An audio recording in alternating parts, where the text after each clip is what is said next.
analyse l'actualité revue par des spécialistes dans cette émission. Mesdames et messieurs, bonsoir et bienvenue.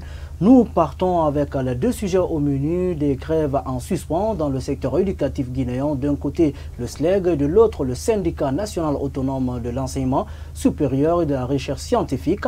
Analyse à suivre dans ce numéro. Et puis, alto sirène révisionniste de la Constitution. Les gilets rouges comptent barrer le chemin à toute initiative allant dans ce sens. Voilà le sujet au menu, mesdames et messieurs. Nous revenons juste après la transition.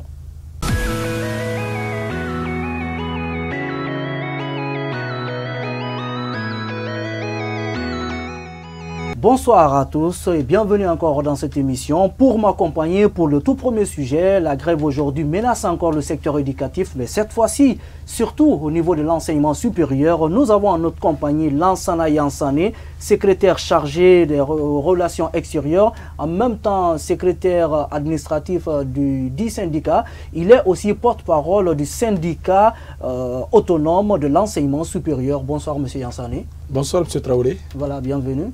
Merci. Il est accompagné ici sur ce plateau par Noël Zoumanigui, c'est ça? Il est, disons, le représentant des enseignants homologués au niveau des institutions d'enseignement supérieur. Bonsoir, monsieur. Bonsoir, monsieur Traoré. Voilà, bienvenue. Aujourd'hui, la question fâche. On vous a entendu tout à l'heure dans la mi-journée où vous avez justement pris une décision de communiquer, de partir en grève si et seulement si des préalables ne seraient pas respectés. Alors, est-ce que vous pouvez revenir un peu sur ces préalables?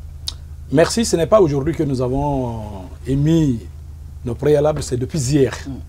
Le 8 avril 2019. Oui, mais vous avez fait aujourd'hui une déclaration officielle. Oui, depuis hier, on a fait une déclaration dans certaines radios et dans certaines télévisions, n'est-ce pas, privées de la place. Peut-être c'est aujourd'hui avec vous, nous sommes parvenus, n'est-ce pas, à reprendre, n'est-ce pas, la même déclaration. Alors, les préalables ne sont rien d'autre que la présence effective, n'est-ce pas, des agents recenseurs indépendants dans les institutions d'enseignement supérieur et les centres de recherche scientifique pour le recensement et que la supervision soit assurée par les structures à la base du syndicat national autonome de l'enseignement supérieur et de la recherche scientifique. Ensuite, la publication immédiate de l'arrêté d'engagement des 451 homologues avec prise en charge à partir de janvier 2019. Et le troisième point, c'est la publication immédiate de l'arrêté d'abrogation du licenciement de 7 enseignants-chercheurs de l'université de Kindia.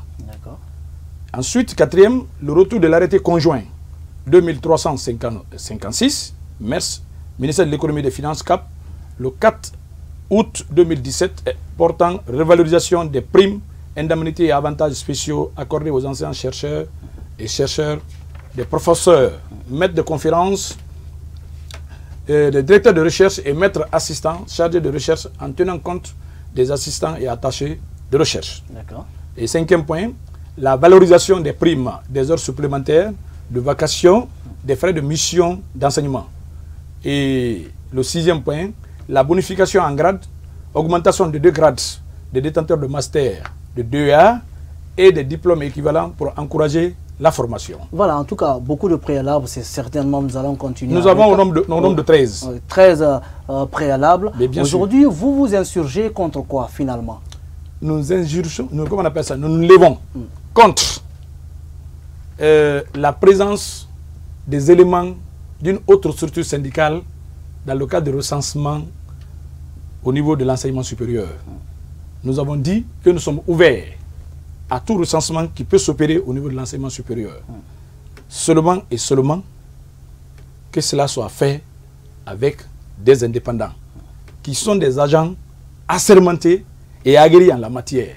C'est seulement avec ces agents-là nous sommes disposés à les recevoir et en commun accord avec notre structure, nous pourrons procéder, n'est-ce pas, au recensement au niveau de l'enseignement supérieur. Alors, sans qu'il y ait de problème. Qu'est-ce qui est parti, qu'est-ce qui est à la base de cela, de ce divorce? On a l'impression qu'aujourd'hui, des syndicats ne se comprennent pas et cela réagit justement sur cette question aujourd'hui parce qu'on a l'impression qu'il y a un blocus. Qu'est-ce qui est à la base justement de ce bisbille au niveau syndical, surtout dans le secteur éducatif?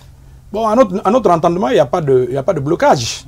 Tout est disposé, n'est-ce pas, à être exécuté dans le cadre, n'est-ce pas, de la... Vous menacez de partir en grève. Oui, je le dis parce que vous n'êtes pas sans savoir. Lorsque le syndicat libre des enseignants et chercheurs de Guinée a déclenché, n'est-ce pas, sa grève, l'enseignement supérieur n'avait pas observé ce mode de grève. L'enseignement supérieur, quelle différence vous faites alors entre l'enseignement supérieur et ceux homologués par le syndicat des enseignants libres chercheurs de Guinée? Mais il y a toute une grande différence. Finalement, vous voulez nous dire que le SLEG n'a pas de syndiqué au sein de l'enseignement supérieur? Pas du tout. Le SLEG n'a plus, n'est-ce pas, de syndiqué au niveau de l'enseignement supérieur. Hier, le SLEG était la création de l'enseignement supérieur. Bien sûr. Mais par négligence, n'est-ce pas, de certains de nos responsables qui animaient le mouvement, n'est-ce pas, du SLEG, les enseignants du pré-universitaire sont parvenus à récupérer cette structure. Pour ne pas nous mettre dans une guerre de structure, nous avons laissé, n'est-ce pas, cette structure dans la main de ceux-ci et nous sommes partis créer une autre structure qui est propre à l'enseignement supérieur et qui prend en compte les problèmes spécifiques de l'enseignement supérieur. Je pense ici, par exemple, à la formation des formateurs.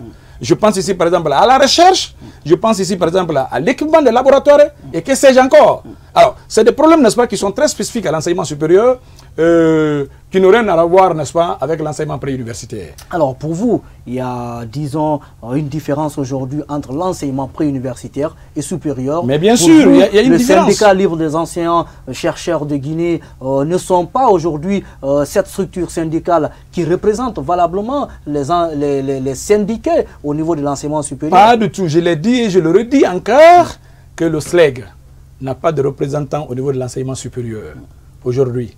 Tout ce qui était hier dans le mouvement, n'est-ce pas, du SLEG sont aujourd'hui virés au compte du syndicat national autonome de l'enseignement supérieur et de la recherche scientifique. Voilà. La raison, elle est simple. La raison, elle est simple.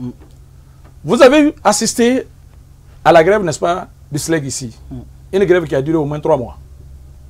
Et ça a ébranlé presque tout le système, sauf l'enseignement supérieur. Seul l'enseignement supérieur, les enseignants du supérieur n'ont pas basculé dans cette grève.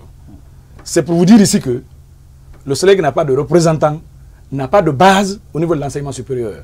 Parce que le syndicat national autonome de l'enseignement supérieur a demandé, n'est-ce pas, aux enseignants du supérieur de rester sereins et de ne pas se mettre dans cette guerre que le SLEG, n'est-ce pas, a déclenchée. Et de continuer, n'est-ce pas, à suivre les cours et à réaliser comme ça se doit. Et c'est ce qui fut fait. Alors qu'est-ce que vous répondez à cette déclaration en tout cas du président, du secrétaire général, disons, du syndicat libre des anciens chercheurs de Guinée, qui parlerait de l'instrumentalisation, de la création de ces syndicats autonomes par le ministre Yero au niveau de l'enseignement supérieur pour, disons, faire migrer tous les représentants du SLEG qui étaient au niveau supérieur aujourd'hui au sein de cette institution et enfin de bloquer le chemin au recensement déjà entamé par cette commission.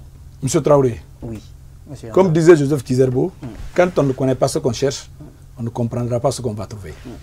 C'est la raison pour laquelle le SLEG ne sait pas, notamment le camarade Abakar Souma, ne sait pas à qui s'en prendre. Parce que ce qu'il cherche, il n'a pas la maîtrise de cela. Nous ne sommes pas instrumentalisés par qui que ce soit. Cette structure syndicale est l'émanation et l'incarnation. Vous confirmez dans cette émission que ce n'est pas une création, pas du tout. Nous ne sommes pas des instruments supérieurs. Nous ne sommes pas du tout des instruments de qui que ce soit. Nous ne sommes pas de la création du ministre Abdoulaye Yoro, ministre de l'enseignement supérieur.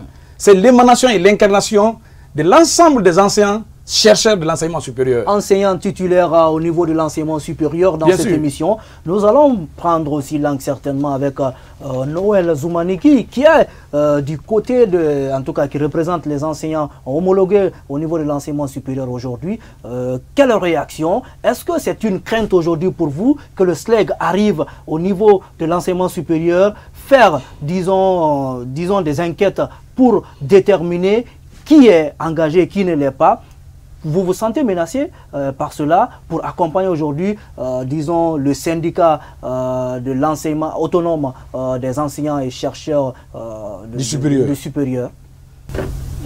Non, je pourrais répondre avec certitude que nous ne sommes pas menacés, nous ne sommes pas inquiets de la venue du SLEG dans les institutions pour un recensement.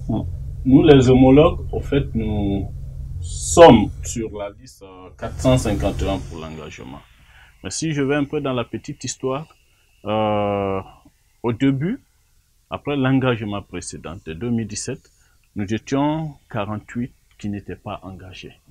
Et ça, comme nous le savons, généralement en Guinée, quand il y a des engagements, on fait venir les proches et en laissant les personnes qui devraient être. Donc nous avons été victimes de cela. Nous avons posé le problème à l'enseignement supérieur à partir du ministère. Le ministère a demandé à ce que nous soyons engagés. Mais puisqu'il y avait des homologues en attente dans les universités, ils se sont dit c'est mieux qu'on puisse les mettre ensemble. Parce que c'est le dernier engagement en tant qu'homologue au sein des institutions d'enseignement supérieur. Donc, pour ne pas faire du tort aux autres qui ont déjà certains 4, 5 ans, 6 ans, 7 ans d'homologation, ils ont demandé de faire remonter la liste de ces personnes. Voilà comment nous sommes arrivés à ces 451. Bon, je ne sais pas si vous apprenez souvent dans les interventions d'Aboubacar Souma, l'engagement des 10 homologues de Kindia. Bien sûr. Voilà. Et ces 10 homologues font partie des 451. On va se demander pourquoi peut-être que le SLEG défend seulement que c'est 10. Est-ce que vous voulez nous dire dans cette émission que c'est ce qui fait la pomme de discorde aujourd'hui entre vous et les syndicats libres des anciens chercheurs de Guinée? Les 10? Oui. Non, c'est pas... Le fait qu'ils réclament l'engagement des 10? Non, pourquoi, en vous omettant? Il faut savoir d'abord pourquoi ils demandent l'engagement de ces 10 au lieu des 400 et au lieu des autres. Voilà. Parce que, à un certain moment, nos collègues de Kindia sont partis rencontrer Aboubacar Souma lui demandant de leur aider afin que leur situation soit réglée, leur situation d'engagement. Ils sont venus me voir en tant que premier responsable de la structure. Je les ai dit non, nous sommes déjà avec un syndicat. Et que ce syndicat est en train de se battre pour notre cause. On ne peut pas partir vers ce syndicat parce que ils ont fait une grève, ils ont eu un résultat par rapport aux 40%, mais les 40% même ne sont pas une bataille que eux ils ont menée, c'est une bataille qui était déjà acquise. Et juste, ils sont venus profiter. Vous voulez jeter de l'eau propre ici sur ces efforts menés par le SLEG? J'ai l'impression dans cette émission, M. Zoumanigui. Finalement, en tout cas, le SLEG, c'est un secret de polichinelle. On l'a vu, le SLEG quand même, qui a fini finalement par obtenir ces 40%. Mais les 40% ont déjà été acquis. Avant. Mais vous n'allez pas nous dire dans cette émission que ce n'était pas, disons, effectif. Les 40%. Non, les 40% ont été effectifs. Mais c'est une guerre qui était déjà acquise. C'était un acquis qui était déjà gagné, mais que le SLEG s'est appuyé pour s'en approprier pour que les gens pensent que c'est lui qui a fait cette bataille. Donc finalement, vous voulez nous dire dans cette émission, les 400 et quelques homologués au niveau de l'enseignement supérieur sont bel et bien accompagnés dans leur combat par le syndicat autonome. Par le syndicat autonome de l'enseignement supérieur. Donc c'est 451. Présentement, le traitement des dossiers est presque fini. Et nous attendons on parlera peut-être d'une semaine, ou d'ici le 15 de ce mois, certainement on s'attend à un résultat. Alors, mais je voudrais terminer, si les 10 de Kindia, le SLEG défend, c'est parce qu'ils ont voulu que nous passions par la violence et que nous, on n'a pas accepté cela. Vous voulez nous parler de violence? Quelle violence? Oui. Il fut un moment, les collègues de Kindia, après qu'ils ont contacté Aboubacar Souma pour leur défendre, et ils sont allés une fois, deux fois, trois fois au département de l'enseignement supérieur. Un jour même, ils ont fermé le portail de l'enseignement supérieur et avec des cris, avec du bruit pour répondre à leur situation. Mais nous les avons dit, c'est pas comme ça. C'est vrai, c'est un droit parce que nous sommes homologues et dans les tests d'homologation, c'est 2 ans renouvelables une fois. Donc, mais ça ne veut pas dire qu'il faut passer par la violence pour obtenir cela. Voilà pourquoi les 10 de Kindia, le SLEG leur défend et qui ne défend pas la cause des autres. Mais cependant, le Ciné-Azur défend le cas de ceux de Kindia et de ceux des autres institutions. Et des autres institutions. Mesdames et messieurs, pratiquement nous arrivons à la première pause dans cette émission. Nous revenons tout de suite après la réclame.